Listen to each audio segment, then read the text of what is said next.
Good morning, everyone. Good morning, and welcome to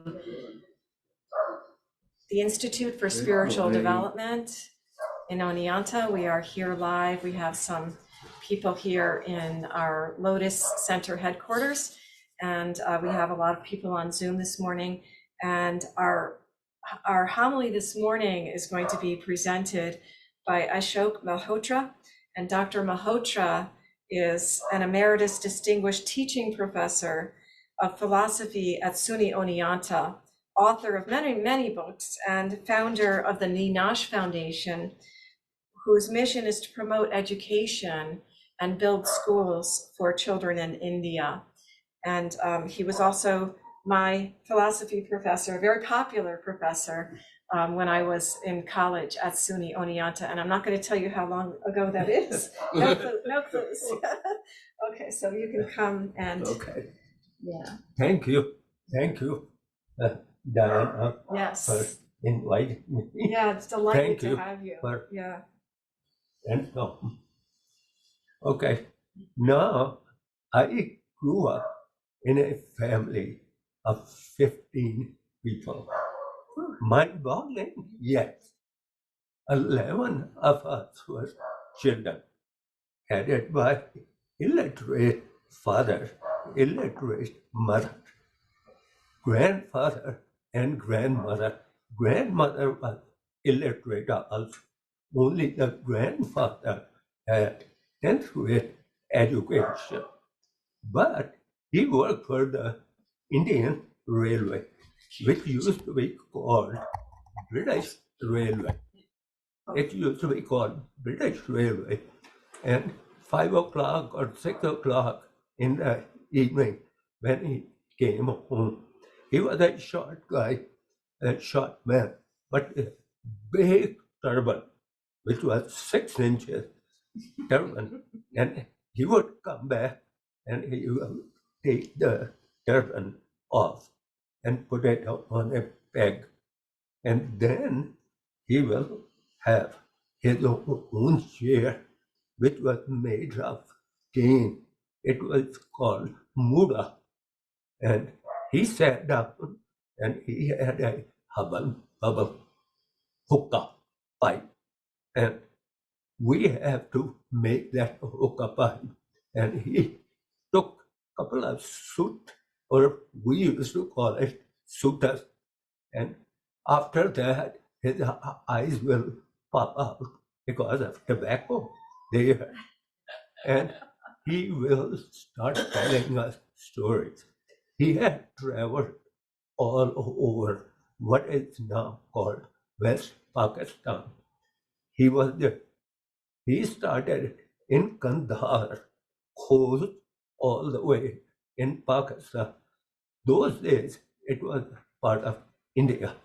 So he started telling us stories from Arabian Nights, Sinbad the Sailor, Chinese texts, Panchatantra of Hindu, Buddhist tale, Jataka tale, and so many others.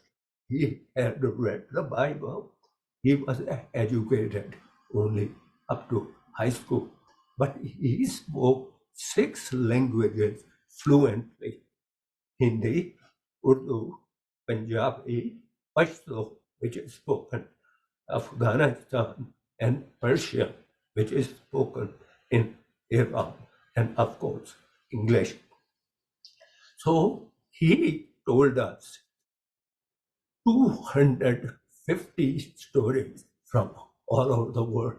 He never made a distinction among these stories. He didn't tell us they are coming from Iran or Afghanistan or China or Middle East or Iraq or India. Everything was Indian. That's the way he presented. So, as a little kid, I listened to him very carefully, and I told myself, when I have the time after I teach all my wonderful classes at SUNY Oneonta, when I retire, I'm going to put those stories together. One of the volumes is here for you to look at. I'm going to tell some of the stories from here, 3 of them, which are most appropriate for all of you and Anna and Tom. So if you like the story, want to get into 40 of them, you can. Then I have volume 2, volume 3, 40, 40, 40. I'm working on volume 4. And so 120 stories are written, published. And you can go to Amazon.com, put my name, Dr. You have to put Dr. Ashok Kumar, that's my middle name, Malhotra, and the books. And 12 of them will appear. And there are so many other philosophy books. But if you want to get into the story. So out of these 40 stories, I'm going to tell you only 3. If you want it, we have time, then I can tell you. Keep you busy rest of your life with all these stories. So the most appropriate and the story which grandfather loved to tell. This is a story which fits into the aim you have here to bring people together, irrespective of their cultures, irrespective of their color, their philosophy, their religion. So this is the story which grandfather loved to tell us. Anytime we went on that side, became selfish, self-centered. He said, don't be an ego tripper. Come on, come back. And this is the story. In Hinduism, there are 330 million gods and goddesses. Why 330 million? Because they thought everything in the universe was a power. Devi or Devta. Devi means goddess. Devta means God. Anyway, it is headed by the highest God, which created all these gods and powers. His name is Vishnu. And one day he wanted to test all the gods and goddesses because he was teaching them to be selfless. So he brought the biggest diamond and he handed it to these gods and goddesses. He said, share it equally.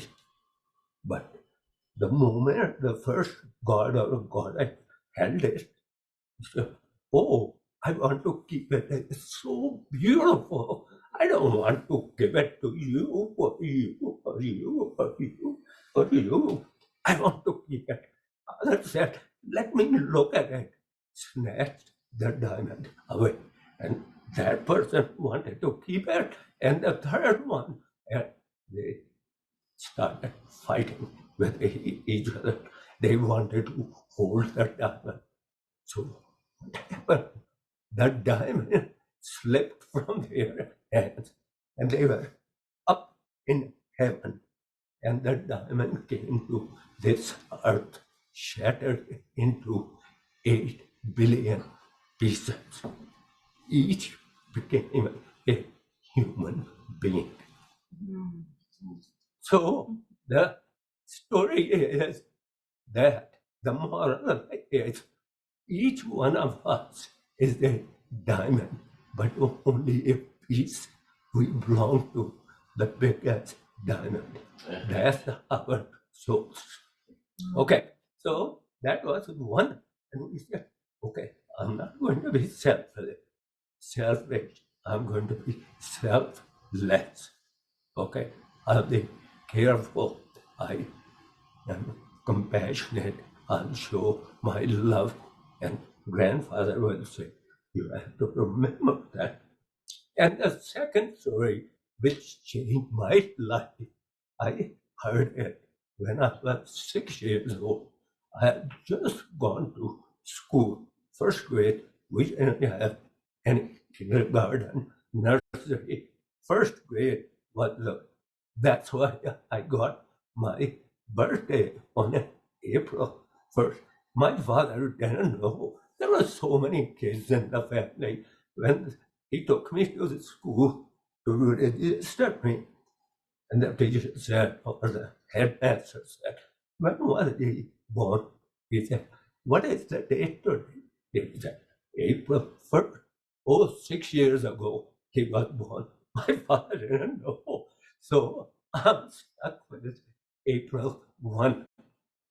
And my mother told me I was not born on April 1. I was born on 21st of December.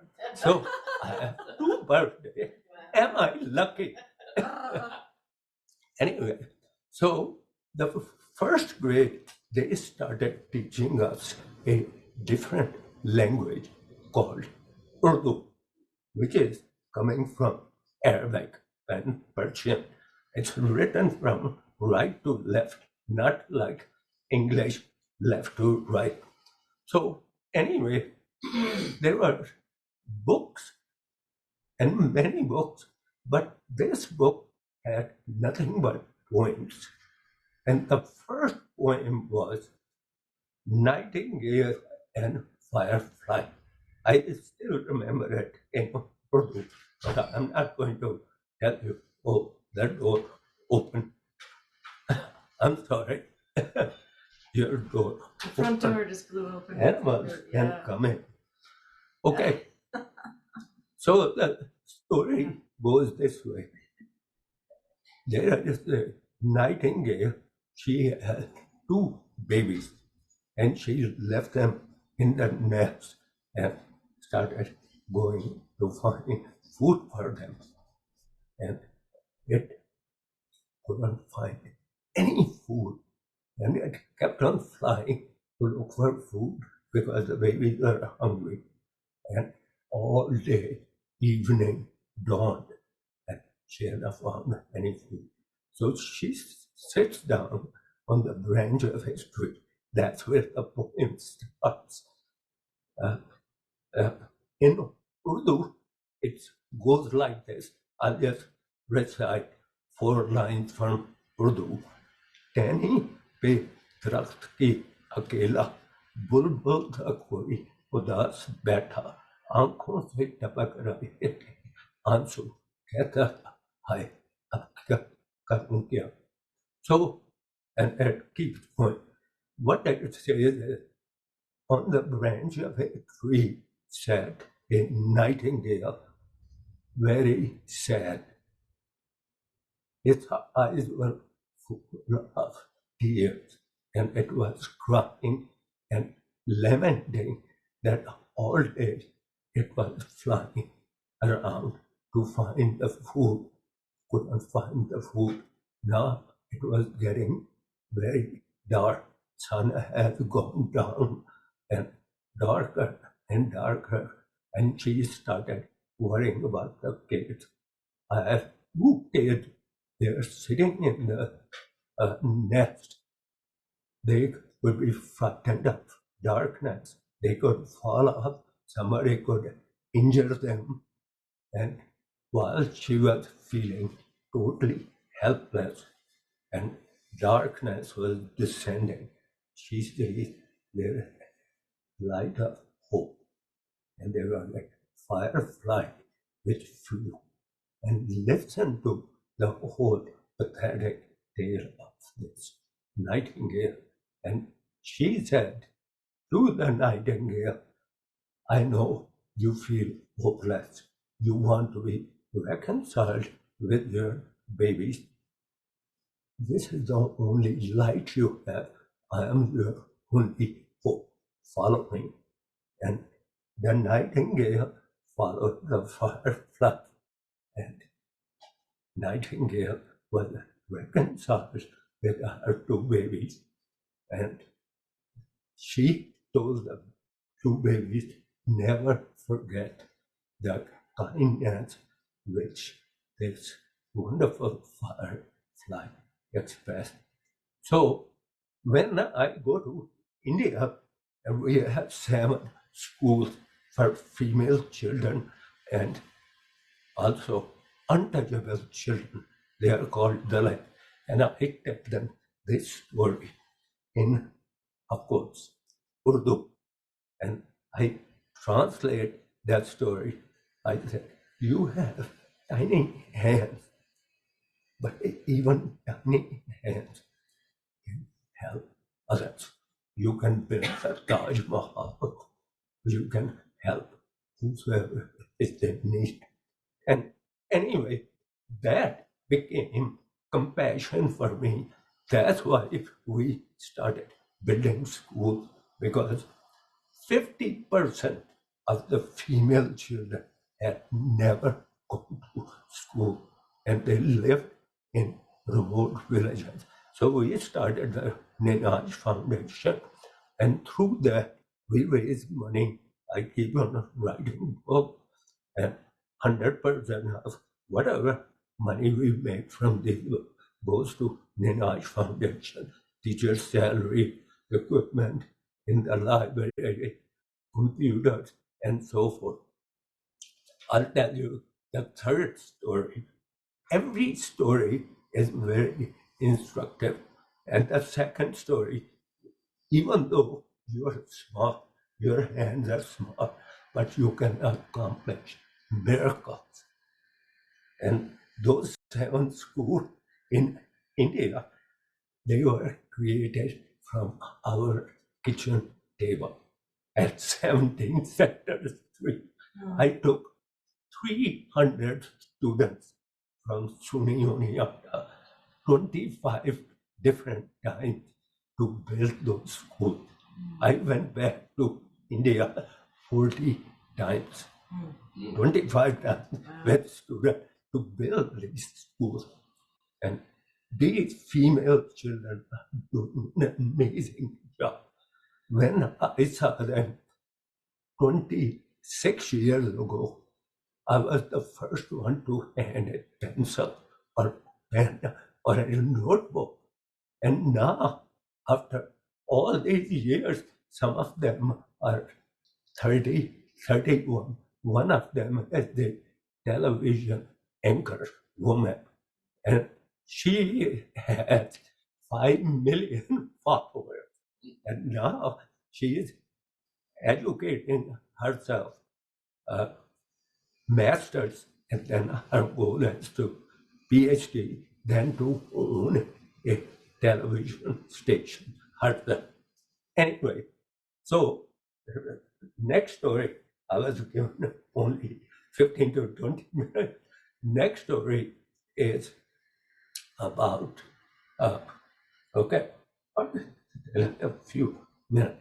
Okay, so next story is about Alexander the Great, who had at age 18 or 17, he became the king of Macedonia and Greece.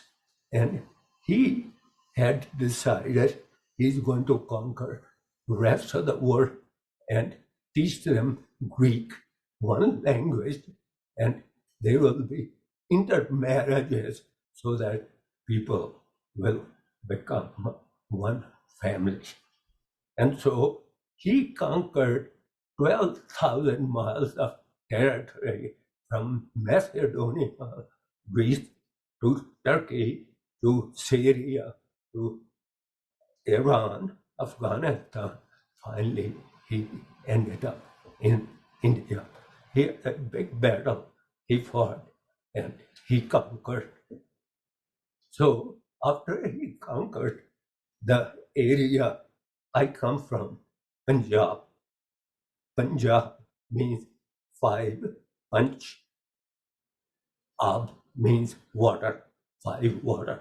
There are 5 rivers and they go into Indus River. Anyway, so after conquering during the morning time, he told his general, let's go to see how people live in this conquered territory. Now, this is close to 327 BC, 320 years before Jesus Christ, and almost 9 to 1000 years before Islam. So think about that. Okay, so he got on a horse.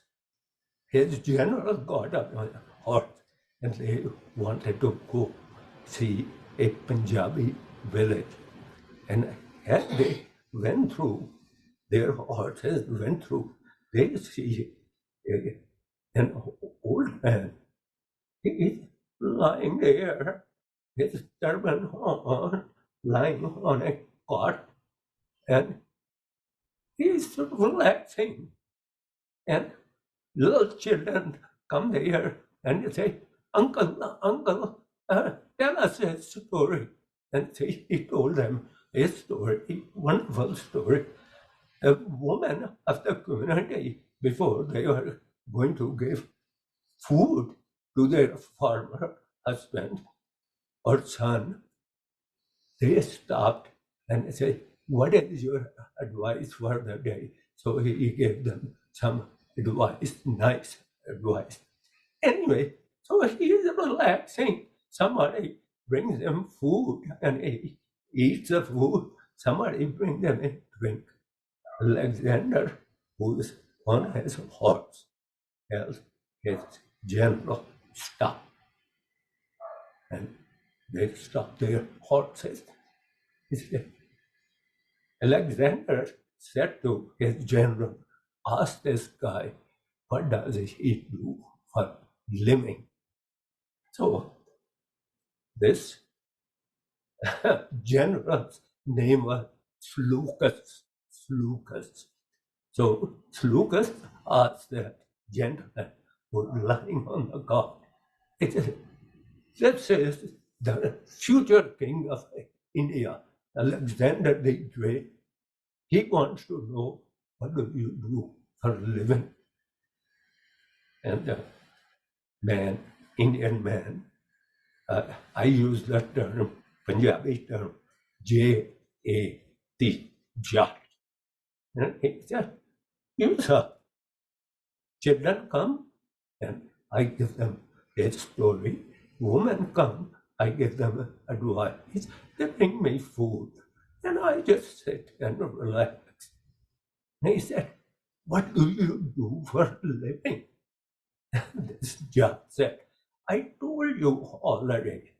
This is what I do. I just relax, enjoy the people, enjoy the children, and I spread my compassion through talking to them gently without hurting them. So the general conveyed that to Alexander. He said, but ask him, what does he do for a living? And again, the general asked him, what do you do for a living? That's what the king, future king, wants to know. And the judge said, I told you, but let me ask you a question. What does your king do for a living? And Alexander was conveyed this message. Alexander said, I started at age 17, 18, I became the king. I wanted to conquer the whole world. During the past 12 years, I have conquered 12 different countries. I'm here. And then the judge said, what do you want to do next? I'll conquer. And Alexander said, I'll conquer the rest of the world. India first, then the world, and then the judge said, what will you do after that? After I conquer the whole world, then I'll create a garden and then rest up. And then the judge said, if you want to conquer the whole world, and then your goal is to rest up, I'm doing that now. Come hop with me in this charpai, this cart. And we don't have to conquer the world, conquer other people's hearts. And these are beautiful stories. Each story, just like Aesop's fables, was gorgeous. It had a moral. So those were the three, but 250 stories he told us, and I love them. And I have composed 3 volumes. This is the first volume. You have all those stories here. The 3 I told you, but it has a total of 40 stories. And the next volume has 40. Next will have 40. And my goal is during the next 5-6 years, I'm going to put 250 stories. So many volumes will be great. Thank you for listening to me. Thank you. Thank you. Thank you, Dr. You're Malhotra, welcome. for wise, fun stories. So thank you, everyone on Facebook. Come see us at isdonyanta.org and find out what all classes and things that we're up to. Happy to have you join us in the future. And on Zoom, we continue our service and finish up over here off of Facebook. So goodbye to Facebook, friends, for now.